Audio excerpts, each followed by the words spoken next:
And so when our people are calling Europeans white, verbally, that's called a consent of sovereign right. Okay. You understand? Yeah, I tried to look it up in the one that I had. So I have 80. Oh, that's like I told you that's bird cage. Yeah, I know. I gotta get 4 or below. Well, white's a status, right? Of course it is.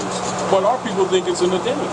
Right, I keep trying to tell European. It's a social, political status. Absolutely. Cool. It's nothing to do with the color or nothing like that. So now, let's be clear. Free white persons, which are referred to the Naturalization Act. Now I went over this in Harlem this past week because Europeans come to classes up there too. And so the distinction between naturalization and nationalization is important conceptually. Okay, yeah. Naturalization is clothing, is clothed, whereas the nationalization is consanguine or sanguine. Right, repeat that last one. Nationalization, that which is done in a nationalization process, is sanguine. Or consanguine, that's blood. Okay, yeah. Pedigree. Naturalization is a political statutory act. Oh, I see the good. Yeah. It is clothed, thus it can be removed. I see. Europeans are white people under the Naturalization Act, not in fact. Not natural, but not naturalization. Nationalization, but not natural. Now that's back when you asked me, give me 6. I want you to keep that in mind. I got you. That's vital. That's a good teaching tool. Yeah. All right? Yeah. Now, free white persons referred to in the Naturalization Act as amended Act July the 14th, 1870. So you got to pay attention to even when they started even call themselves white people. In 1854, and this 1870 with the Naturalization Act, this is when it became commonly used. But understand, before that, they were never called white people. You understand? So it has meaning naturally given to it when first used in 1 Statute 103C3, meaning all persons belonging to the European races, then commonly counted as white, and their descendants, including such descendants in other countries to which they have immigrated. See, so they play this game so you forget that they're the immigrants, while they're calling everybody else immigrants. Right. You see? I realize that. To set you off so you can forget that they're not home. You're home. They ain't home. All right, now here is, in fact, law. Free white persons includes all European Jews more or less intermixed with persons of Celtic, Scandinavian, Teutonic, Iberian, Latin, Greek, and Slavic descent, which means unmixed. Just like they would be saying, you know, 1 drop of Asiatic blood, then you're black. Yeah. The real deal is the same thing, then you're white. See, they can't even be white people unless they're mixed, because it's a status. That's why it's important to really understand this thing. That's psychological stuff. Oh, of course, it's called flip the script. It's on, Grand Sheet. Please, how you feeling, bro? Come on, man. Keep going. But the system here.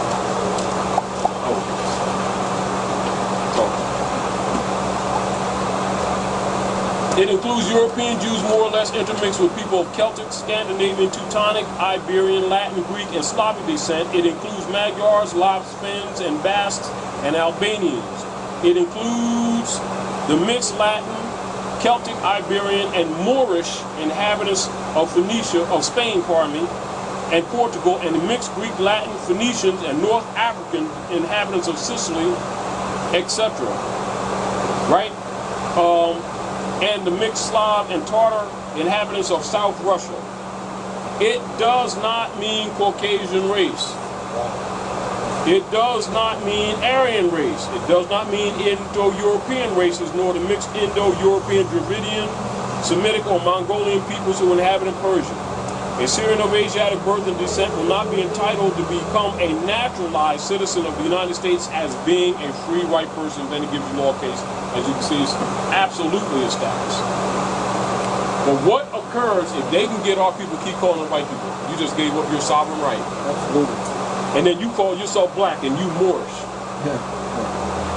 You just traded places. See how that works?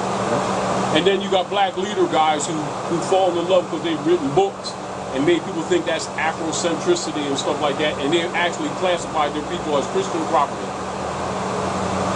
And thus, dead in the eyes of the law, in violation of the law of evidence, identity, not in their proper person, court automatically has jurisdiction.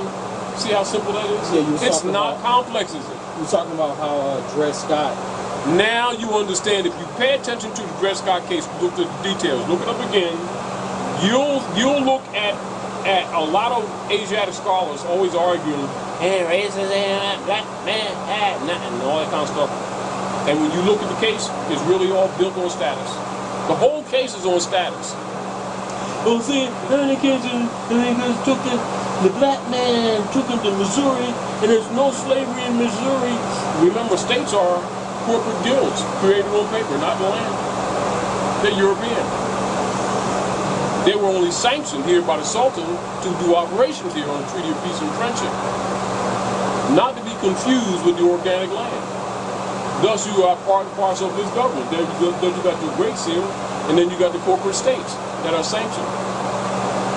And we're going to go into that a little bit. That's the that's the Great Seal pit. Now, it certainly ain't Rome, is it? No. Oh, well, how people keep saying it's a Christian government. See where the problem is? I'm showing you how even things are in your face, and people, they're like children, they're like blind. Let's do the nose nice chocolate pudding. Oh, it is. That's what people do. Stinking up the whole place. I mean, it's like like the European almost got to put his foot in their butt and come out their mouth before they believe that he's a colonist. That he means them no good. They're racist. Yeah. They don't like my color. How many generations? I mean, what's wrong with these people? It's the work that's been done. You can understand why other people come here and make economic progress like that and think our people don't want anything. It's not true. Our people don't know.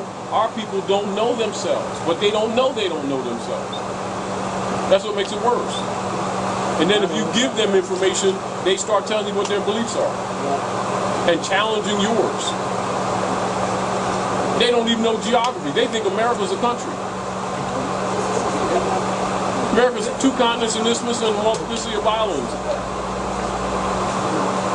And these people got the European convinced them that that's a country. So you can understand they don't even know fundamental geography. And they're going to talk about rights and property, and I already read to you identity and appropriate persona. So this is why I stay with those fundamentals. If you clean up the fundamentals, the rest can be cleaned up because there's enough information. See, the deal of it is, it's not that information is not around our people, it's misported.